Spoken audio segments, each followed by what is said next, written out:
بسم اللہ الرحمن الرحیم۔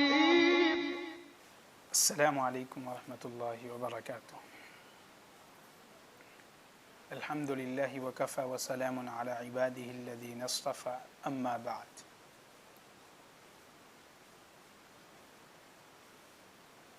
معزز سامعین، بزرگوں، دوستوں،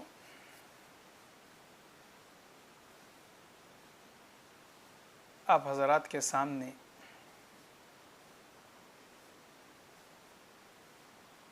دو تین روز سے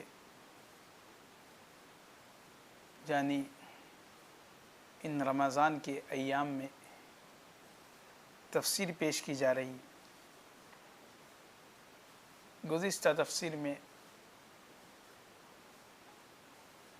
ہم نے بسم اللہ الرحمن الرحیم کی فضیلت بیان کی اور اس میں بہت سے باتیں بیان کی، اور وہ واقعتاً بہت مفید باتیں تھیں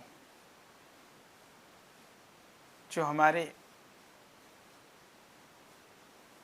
لیے اتنی فائدہ مند ہے کہ اگر ہم اس پر عمل کر لیں تو واقعتاً ہم اس کا اثر اپنی زندگیوں میں دیکھیں۔ خیر، اگر قرآن کریم کی ایک ایک آیت کی فضیلت بیان کرنے بیٹھے تو اللہ اکبر، کئی دن لگ جائے، کئی زمانہ نکل جائے۔ یہ تو قرآن کریم کی بہت بڑی، ایسے سمجھو کہ قرآن کریم کا بہت بڑا معجزہ ہے کہ جس کی آیتوں کی تفسیر اگر کرنے بیٹھ جائے تو بہت سا وقت چاہیے، بہت سا زمانہ چاہیے۔ تو بسم اللہ کے بعد ہم اب نمبر آتا ہے سورہ فاتحہ کا۔ سورہ فاتحہ بڑی عظمت والی سورت ہے، بڑی اہمیت والی سورت ہے کہ ہم اس کو ہمارے عرف کے اعتبار سے یوں سمجھیے کہ جب کوئی استاذ اپنے شاگرد کو کوئی چیز سکھلاتا ہے تو اس کو ہر بات سکھا کر اس کے سامنے اپنے علم کو اس طرح رکھتا ہے گویا کہ وہ اسی کا بچہ ہے۔ تو اللہ رب العزت نے جب بندے کی باری آئی تو اللہ رب العزت نے بندے کو اس صورت کے اندر بہت سے اللہ رب العزت نے مانگنے کے طریقے سکھلائے، اور اللہ رب العزت سے کن چیزوں کو طلب کرنا ہے اور مانگنے سے پہلے کس طرح اپنے مالک حقیقی کے سامنے اپنی درخواست کو رکھنا ہے، اپنی بات کو رکھنا ہے، اللہ رب العزت نے اس صورت کے اندر بندے کو سکھلائے۔ کتنا عجیب اللہ رب العزت کا محبت کا انداز ہے اپنے بندوں سے کہ اللہ نے کہا کہ اے میرے بندے، تجھے مانگنا نہیں آتا، تجھے میں نے پیدا کیا تو واقعتاً ایسے پیدا کیا کہ تو کوئی چیز نہیں جانتا۔ اب جب میں نے تجھے پیدا کیا تو پیدا کرنے کے بعد میری عبادت، میری بندگی تجھ پر لازم ہے، تجھے ضروری ہے، اور تیری ضروریاتی زندگی میں بہت سی چیزیں ایسی بھی ہے کہ تجھے بہت سے وقت ایسے بھی آئیں گے کہ مجھ سے مانگنے کی ضرورت پیش آئے گی۔ تو میں تجھے مانگنے کا طریقہ سکھاتا ہوں کہ تجھے میرے دربار میں جب آنا ہے تو آ کر میرے سامنے اپنی حاجت کو اس طرح رکھنا ہے کہ پہلے الحمدللہ رب العالمین کہے کہ تمام تعریفیں رب العالمین کے لیے، مالک حقیقی کے لیے. اور دیکھیے، سوچنے والا سوچ سکتا ہے کہ یہاں پر اللہ رب العزت نے سورت نازل فرمائی اور اس میں اپنی تعریف بیان فرمائی، تو یہ کیسا انداز ہے؟ تو دیکھیے دوستو، یہ اللہ رب العزت کا بہت بہترین انداز اپنے بندوں کے لیے ہے کہ اس نے یہ سکھلایا کہ اگر تم میری تعریف کے ساتھ مجھ سے مانگ لو گے تو وہ قبولیت کی بالکل قریب ہو جائیں گے. احادیث مبارکہ میں بھی یہی ملتا ہے کہ اللہ رب العزت سے جب بندہ اس کی تعریف کر کے، اس کے صفاتی نام بیان کر کے اس کے سامنے اپنی درخواست کو رکھتا ہے تو اللہ رب العزت اس کی طرف متوجہ ہوتے ہیں اور اس کی درخواست کو شرف قبولیت بخشتے ہیں. تو اللہ نے اس میں اپنی صفات بھی بیان فرمائی کہ رب العالمین کا مالک ہے اور بہت زیادہ رحم کرنے والا رحیم اللہ ہے. ایسی صفات اللہ رب العزت نے اس آیت کے اندر بیان فرمائی. تو جب یہ آیت، یہ سورت نازل ہوئی تھی، اللہ رب العزت نے اپنے کلام مجید میں ارشاد فرمایا تھا وَلَقَدْ آتَيْنَاكَ سَبْعًا مِنَ الْمَثَانِي وَالْقُرْآنَ الْعَظِيمِ، کہ ہم نے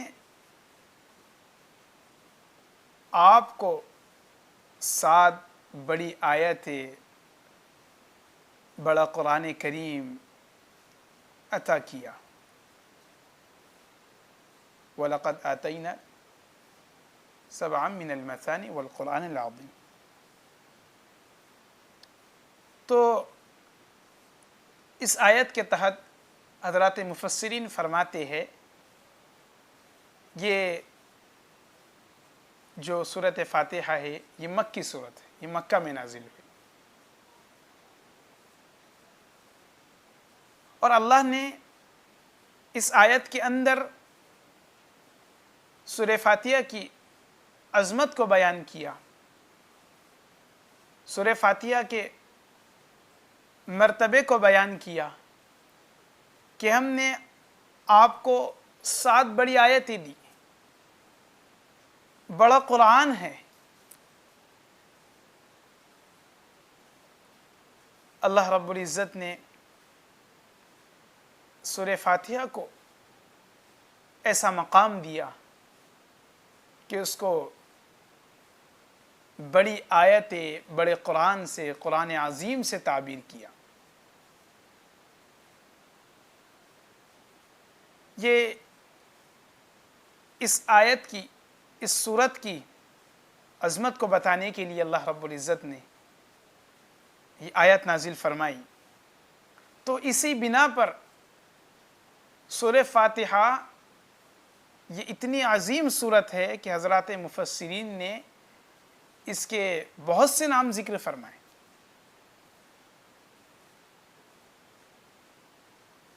قرآن کریم کی ابتدا ہونے کی وجہ سے اس کا دوسرا نام ذکر فرمایا، دعائیہ کلمات اس کے اندر ہونے کی وجہ سے اس کا دوسرا نام ذکر فرمایا، اور اللہ رب العزت نے بھی جن کے ساتھ اس سورت کا 7 مثانی سے تذکرہ فرمایا تو حضرات مفسرین نے یہ بھی ایک نام ذکر فرمایا، اور قرآن عظیم بھی اللہ رب العزت نے اس سورت کو کہا تو یہ بھی نام شمار فرمایا. گویا کہ حضرات مفسرین نے اس کی فضیلت کی وجہ سے، اس کی اہمیت کی وجہ سے اس کے چند نام ذکر فرمائے، اور اس کو سورۃ شفا بھی کہا جاتا ہے۔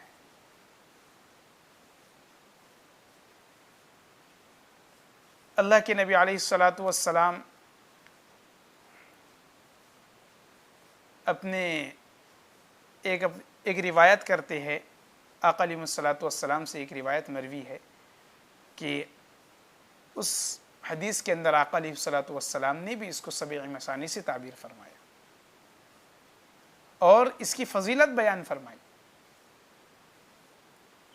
کہ اللہ نے یہ جو سورہ فاتحہ سبع مثانی ہے، 7 آیتیں ہے، یہ بہت عظیم آیت ہے، بہت عظیم صورت ہے۔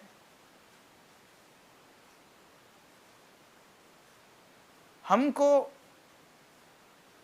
اس کی فضیلت پڑھنی بھی چاہیے کہ اس عظیم صورت کے تعلق سے ہم کو احادیث میں کیا ملتا ہے، تفسیر میں کیا ملتا ہے، ہم کو اس کی طرف رجوع کرنا چاہیے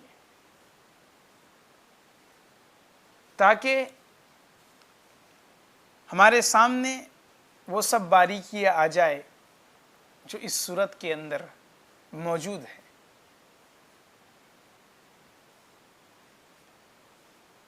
اللہ تعالیٰ سے دعا گو ہو کہ اللہ رب العزت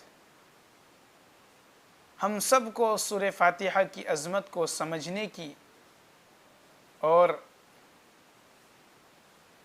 سمجھانے کی توفیق عطا فرمائے۔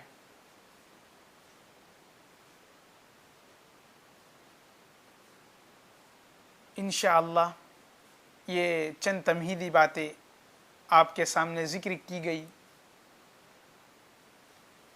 اور کوشش کی جائیں گی انشاءاللہ کہ اس کی تفسیر بیان کی جائے۔ یہ چند ابتدائی باتیں اس صورت کے تعلق سے آپ حضرات کے سامنے اپنے علم کے مطابق، اپنے ناقص علم کے مطابق ذکر کر دی گئی۔ انشاءاللہ آئندہ کل اس کی تفسیر اور اس کے فضائل اور اس کے فوائد احادیث مبارکہ سے، حضرات مفسرین سے جو ذکر کی گئی، انشاءاللہ آپ حضرات کے سامنے بیان کی جائیں گی۔ دعا کیجئے کہ اللہ رب العزت مجھے صحیح کہنے اور اس پر عمل کرنے کی توفیق عطا فرمائے۔ وآخر دعوانا الحمد للہ رب العالمین۔